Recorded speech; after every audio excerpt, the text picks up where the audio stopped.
Welcome to Game Boy Roulette, another spin, where we check out Game Boy games that have earned a second look. I love the feeling of getting caught off guard by a game. Maybe you saw a preview and didn't expect to like it, but it ended up totally winning you over. Or maybe you expected to like it, but you ended up absolutely loving it. That happened with me earlier this year when I played Live Alive. And then there's the third style. You have no clue what to expect going in, and it clicked with you in a way that you never expected it to. And that's exactly what happened to me on Game Boy Roulette episode 348, when the game Torpedo Range entered my radar. But it ended up making such a splash that I really wanted to dive deeper and let all the mechanics of the game really sink in. Okay, that should be enough submarine puns to sustain us for this episode. Maybe. So let's really dig into this Game Boy game. The basic premise is laid out in the manual. A ruthless clan of terrorists known only as the Global Armed Alliance has taken control of the air, seas, and major ports throughout the world. It is imperative that the be stopped before they take our world to the brink of destruction. You are the commander of the fiercest submarine ever known to naval warfare. You must regain control of the major ports before the terrorists take over the world. And after deciding to represent Canada, I was set out into the world. Here we have the first thing that makes this game so interesting. It has a full map of the globe to explore. There's not a whole lot to find, granted, but that's still a fun touch to have on the Game Boy. It gives it that sense of being a far, far larger game than it actually is. As stated in the manual, the goal is to take back the ports from the terrorists, and whenever you get close to one of them, indicated by the dots on the in-game map or by the go arrow that I'm pretty sure they stole directly from Streets of Rage 2, you run into the defenses in the form of these mini-games. These mini-games are how you power yourself up, beat one to earn points, then spend the points on either more max health, more max missiles, or super shots that insta-kill enemies. First are the aircraft carriers. Planes fly overhead that you have to destroy while avoiding the bombs they drop. Then you wait for the carrier to decide it's done messing around and come after you itself. Whereupon you absolutely annihilate it because I don't think the captain knows how aircraft carriers work. By the way, can you see where I hid the ship? It was here the whole time. What fun. Next, we have cruisers. This one is somewhere between a carnival shooting game and Space Harrier. The three cruisers move back and forth and shoot at you, while you have to dodge their shots and destroy them. It's probably the easiest of the minigames, since you can take out the front one quickly and then avoid shots easier, but it's still fun. Also, check out this incredible pixel-perfect dodge I did.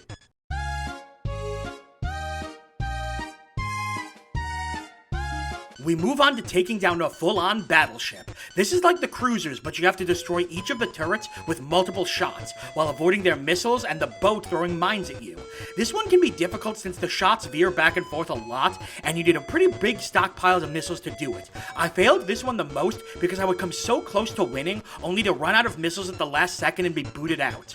And finally, we have submarine combat. The subs move around in one of 4 directions entirely at random every second, and you have to take them all out. This is the game that I liked the least, as oftentimes it would start with 1 or 2 of the subs crashing into me and making me lose health, and it was so hard to actually shoot them back. It was so oddly difficult and felt like it was blatantly unfair. Or so I thought, Shadow successfully forward. Taking back the ports is essentially the same as the battleship minigame, only significantly harder, with more enemy shots doing more damage with more health. So unless you're some kind of god at precision and timing, you really have to level yourself up to win it. Each of the minigames has a 1 to 4 star difficulty rating, which affects how much health the enemies have and how much damage they do. The closer you are to the port itself, the higher the level is, and the games refresh quickly so you never run out. It makes for the kind of gameplay where you can take things at your own pace, grind up low-level missions for a while, or risk it all and go for a hard one to try to earn a huge chunk of points. I started a long session going from minigame to minigame, beating each one to earn points and spending those points in the shop to upgrade. And this is where the strategy really comes into play. If you ever lose a minigame, you lose whatever accumulated points you have. But the price of everything goes up every time you buy. So do you try to save up, or do you spend it early? And it was during that grind session, having that thought, that I realized just what I was playing. Torpedo Range may be the earliest example of an incremental game. I'm sure you've played a game like this before. You do the same thing over and over and over, making very small improvements and leveling yourself up each time. They're really popular as idle games like Cookie Clicker or Candy Box, or flash games like Learn to Fly or Burrito Bison.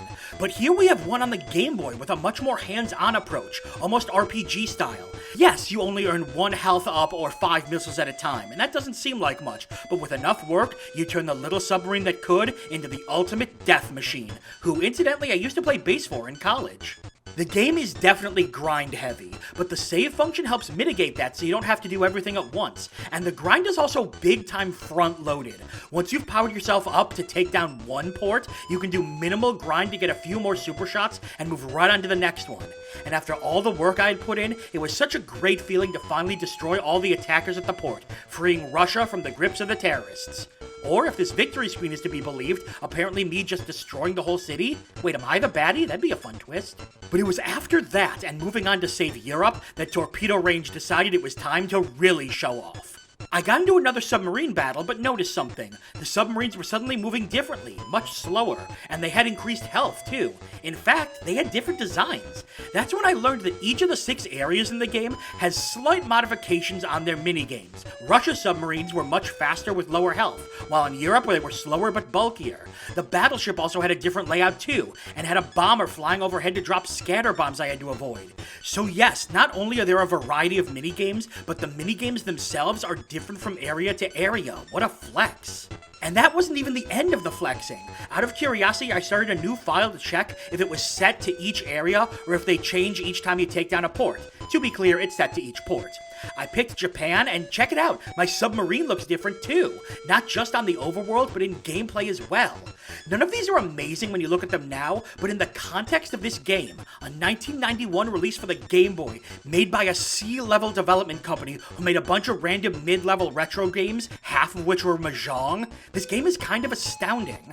The more I played, the more little tricks I found, like how if you have enough health, you can just ram the submarines to destroy them while taking damage, but if you damage them a little before that with missiles, you don't take as much damage by ramming them. Or the best ways to lead your shots in the cruiser battles so that you do maximum damage. Or how if you hold the down arrow down in the shooting games, you can go underwater, which is a great way to avoid... Okay, so it turns out going underwater doesn't appear to do anything gameplay-wise, which is extremely weird for a submarine game. You can even save the game, attempt a hard mission, and if you fail, just reset and try again with all your points restored. That's right, this Game Boy game has save scumming.